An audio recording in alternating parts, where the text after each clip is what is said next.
Now at 5, high winds cause problems for area firefighters and lead to an advisory. Plus, as frozen pipes thaw, some businesses and homeowners deal with water damage. And we check out the high-tech knee replacement that can communicate with your phone. The 4 states' most watched news starts now. The wind is howling out there. It's strong enough to cause problems for firefighters and maybe some drivers, and has prompted a wind advisory for the 4 states. This is KOAM News at 5. I'm Dow Quick. Let's check in with Chief Meteorologist Doug Heddy. Yeah, it's been super windy for us. Really picked up late last night and then all day long for us today. We've had winds gusting 40 to 45. Here are the southerly winds that are sustained anywhere from 20 to 30 at times. And then look at the gusts, 35, 40, 45, upwards to 50 miles per hour. And this is going to stick around as we go through the evening hours. So we have a wind advisory in effect until midnight tonight, and then finally the winds will start to calm down just a bit. Here's 11 p.m. Still winds gusting 30 upwards to 40. Still going to be windy tomorrow, just not as bad. Winds gusting kind of 30 upwards to about 35, and then we get a little cold front that rolls through and things will start to calm down just a little bit. Plus, it's been a lot warmer, upper 50s to near 60 across the region, and again, that wind advisory in effect until midnight for us tonight. Of course, we're going to look into the holiday weekend here in just a bit. The high winds fanned a number of fires, including this one that started in an RV in the Easttown neighborhood of Joplin today. During the fire, an electric line to a home caught fire, broke loose, and emitted sparks. Firefighters were concerned the high wind gusts could spread the fire to neighboring homes, but there were no reports of any injuries. As we thaw out from the winter storm, 4-staters can now see the damage caused by freezing pipes. Audacious Boutique in Iola, Kansas is just one of many businesses affected by the busted pipes. Around $10,000 worth of merchandise was ruined and the store had to close for 2 days. The owner, Kelly Sig, is waiting to hear from her insurance company. But I mean, obviously the ceiling was full and it just, continued. So we just, every mop bucket, everything that we had, we just tried to catch it, use a shop vac, just tried to sweep out, get the water out as much as we could. The owner says the apartment upstairs was vacant and the heat was turned off, which was the cause of the busted pipe in her ceiling. The ban on TikTok now extends to much of Kansas government. Kansas Governor Laura Kelly today, this is the wrong video obviously, but Kansas Governor Laura Kelly today signed an executive order banning the use of the social media platform on all state-owned devices for Kansas executive branch agencies, boards, and commissions and their respective employees. The order does not include employees in the Board of Regents, Regents institutions, or certain state offices. The ban is in response to the national security and privacy risks posed by TikTok, whose parent company is Chinese-owned. The federal government, Oklahoma, and several other states had already enacted similar bans. Pope Francis announced today that his predecessor, Pope Emeritus Benedict, is, quote, very sick and asked for people to pray for him. The Vatican followed with a statement saying the former pope's health had worsened in recent hours. Benedict, now 95, was the first pope to retire in 600 years. In his native Germany, the faithful gathered to pray for the ailing church leader. New York Congressman-elect George Santos says he's determined to be part of the new Congress after admitting he lied about much of his background. But he faces growing criticism even from fellow Republicans about his deception. Reporter Caitlin Huey-Burns has more from Washington. I'm not resigning. I have to leave Congress, Guy. It's going to be by a pink slip by the voters November of 2024. George Santos remains defiant, even after he said he embellished his resume, including claiming degrees from elite universities he didn't attend and employment at top Wall Street firms where he never worked, all first reported by the New York Times. I understand everybody wants to nitpick at me. I'm going to reassure this once and for all. I'm not a facade. I'm not a persona. But Santos did more than exaggerate his resume. These are blatant lies. My question is, do you have no shame? Tulsi, I can say the same thing about the Democrats and the party. Santos doubled down on his claim of Jewish heritage, even as he deleted a biographical section on his campaign website that described his grandparents fleeing Nazi persecution. I always joked, I'm Catholic, but I'm also Jewish. But the Republican Jewish coalition did not find it funny, saying he deceived us and misrepresented his heritage. He will not be welcome at any future RJC event. Republican leadership in the House has remained silent, but New York Party members are speaking out. The chairman of the Nassau County Republican Committee said Santos has broken the public trust. And one Republican Congressman-elect, Nick LaLota, who will represent a neighboring Long Island district, is calling for a congressional investigation and possible involvement by law enforcement. Congressional Democrats are demanding an ethics probe, with some calling for him to resign or be expelled. I am not resigning. I am getting sworn in, and I will get the job done for you. That's what you elected me to do. The Santos campaign released a statement yesterday claiming he, quote, did what he had to in order to evade smear campaigns. The statement erroneously identified Santos as the first openly gay person to be elected to Congress and said he is, quote, ready to stand tall and do the people's work. He is expected to be sworn in 1 week from today. Santos blames the media for the controversy surrounding him, even as he acknowledges many of the details about his fabricated resume that were reported by journalists are true. Later, finding some post-holiday bargains on the gifts someone else didn't want. Ever wonder what happens to your holiday gifts once they're returned? I'm Usher Qureshi, and I'll show you where they go. But first, a new bionic body part that talks to your phone. That's next in Health Watch. Topping today's Health Watch, healthcare is becoming increasingly unaffordable for some people who get their insurance through their job. A new analysis by NYU found employer-sponsored health insurance is becoming less effective in paying for healthcare services. Women's care is especially impacted by rising costs. 61% of Americans do get their healthcare through work. A new bionic body part that talks to your phone. This isn't science fiction. It's the next frontier in knee replacements. It's called a smart knee, a new technology designed to improve recovery after knee replacement surgery and take the guesswork out of monitoring how the new joint is working. Stephanie Stahl has more. This is doing extremely well. Donna Cordero has a new smart knee. It's an implant that's equipped with sensors that track her mobility. You can see my progress. The movement information from the knee is wirelessly transmitted to a personal base station.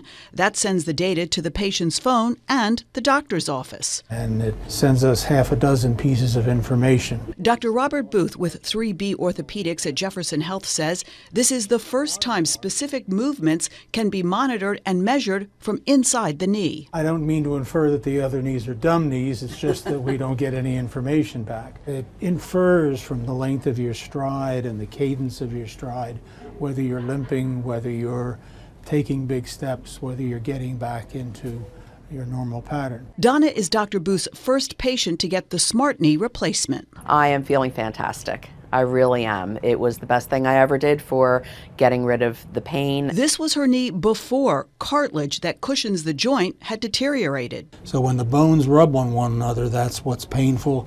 Pain was pretty bad. It interfered with everything. It was tough, and I just couldn't live with that kind of pain anymore. Now, everyday activities like walking and sitting are easy and painless. Now I really can do whatever I want to do. Donna says tracking her mobility allowed her to adjust her physical therapy accordingly, which she says improved her recovery.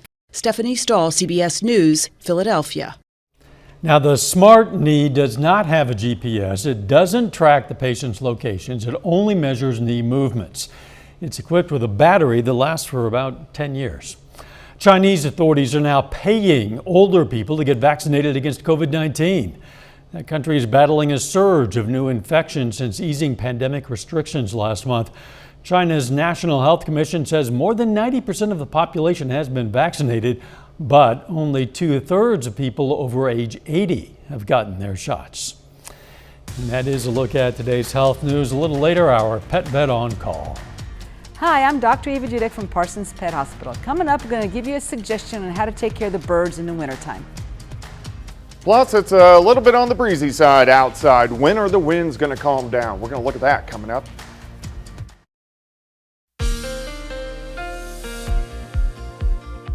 Well, it definitely turned out to be a warmer day for us today, but also a little bit on the windy side. Winds gusting 40 upwards to 50 at times. A lot of clouds, a lot of mid and upper level clouds kind of streaming through, but a nice shot of indigo sky, casino and resort. The evening daylight hours now finally starting to expand out just a little bit as we head toward the spring months. Long ways to go.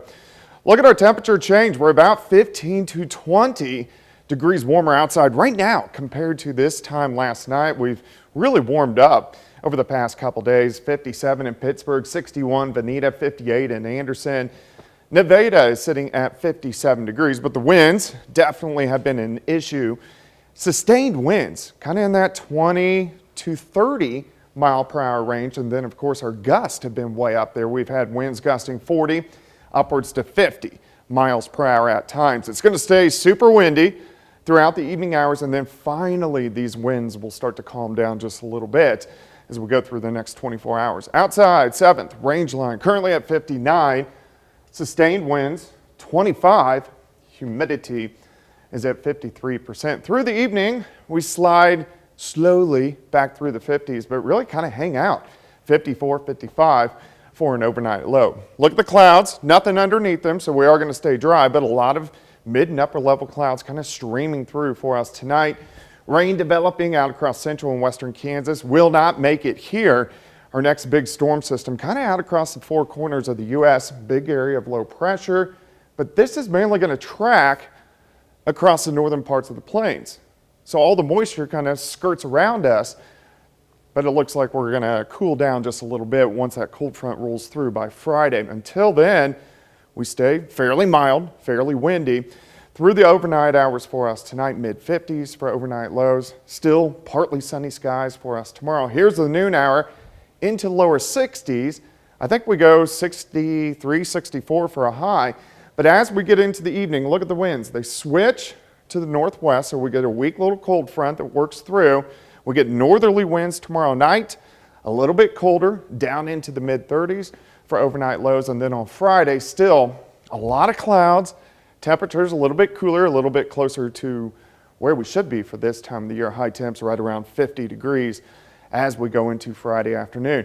Friday night, clouds increase again. We may get a little bit of drizzle, maybe a quick shower by Saturday morning, but in general, we're staying fairly dry as we go through the next few days. All right, future wind gusts, they hang up there through the evening hours into tomorrow. It's still windy, winds gusting 25, 30, but below that wind advisory limit.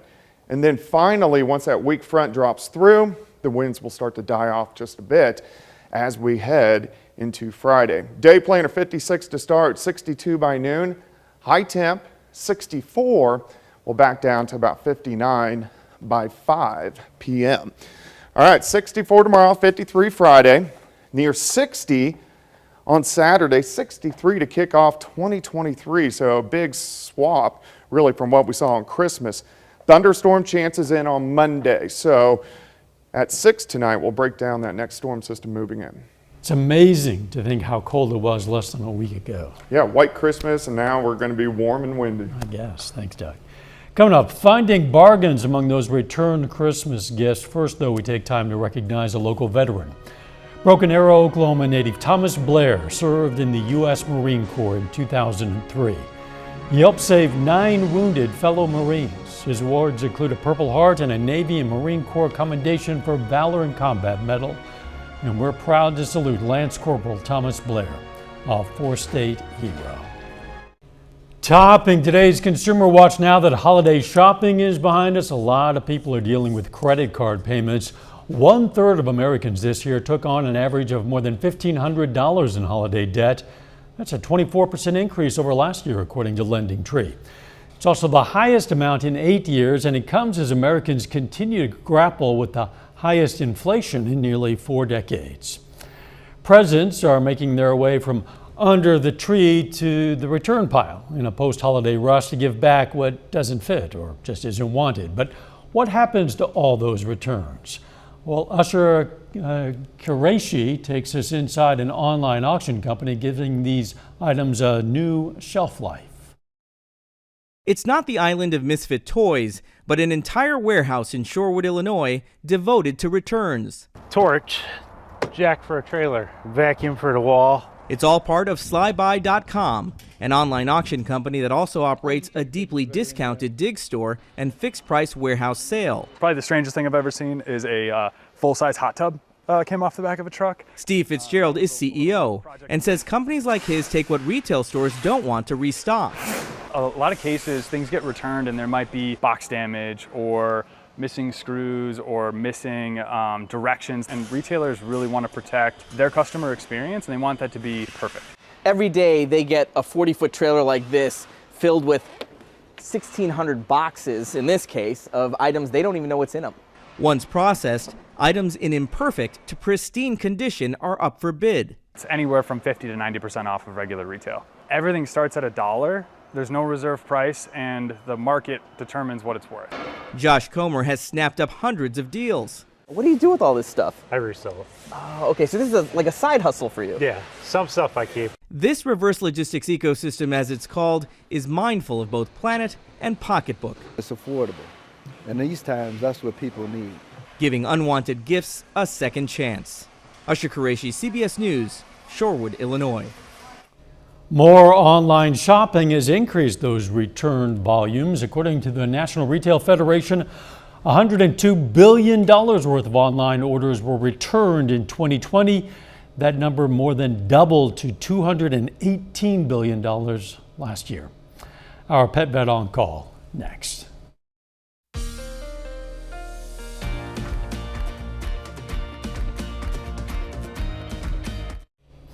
Up next on the CBS Evening News, travel trouble for Southwest passengers piles up with another 2,500 flights canceled today. We're going to tell you if any of those stranded in the nation's airports will be compensated for the chaos. Then on KOAM News at 6, details of a crash involving semi-trucks blocking traffic on I-44. Plus the story of a missing dog reunited with a Kansas serviceman. And a hot start to the season for a Pitt State basketball player. Stay with us, CBS Evening News and then KOAM News at 6.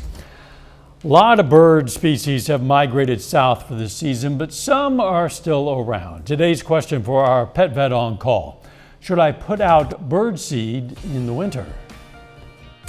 Oh my gosh, yes. It's very hard for those little critters to find enough food to sustain them through that harsh winter season. There's no food out there. Many of them don't make it. So by putting out food, you're saving a lot of lives. But just as important as the bird seed and food is a water supply. Obviously, there's no water, it's all frozen. An easy way to do that is to get a de-icing doggy dish, or they have de-icing pads that you can plug in and put a bowl of water on, and you would be surprised how many of them will come and entertain you in the bird bath after they have their meal of seeds. Hey, we invite questions from anyone. If you have a question, you just send it to PetVet, KOAMTV.com. Dr. Eva Dudek from the Parsons Pet Hospital answers a different question or brings us a fun fact every Wednesday on KOAM News at 5. You can also find answers to previous questions on our website. All right, let's check out our picks of the litter for the week. From the Joplin Humane Society, we've chosen this female adult terrier mix. She's 1 to 2 years old. The society says she comes when called and knows the command to sit. She's loose and wiggly, they say, and she likes to snuggle. Her name is Abby. And from the Southeast Kansas Humane Society, we have this 4-month-old female kitten. The society says she's very affectionate, loves playtime. Her name, at least at the moment, is Velvet. Of course, you can name her whatever you like. If you're looking for a pet, why not at least check out your local Humane Society? Look at those faces. How can you say no? A lot of cute ones there. Yeah, there are. And at least it's warmer for the pets, the ones especially have to go outside. That's true. Also some puddles for the pets. Yeah, a little wind. So the small dogs you want to make sure you have on a leash. 64 tomorrow, 53 on Friday. fairly mild heading into the new You don't year. want to be flying the dog like it's a kite. Yeah, That like the Yorkies and all. Gotta watch them. That would be frowned upon. See you right back here at 6. Let's make it a great evening.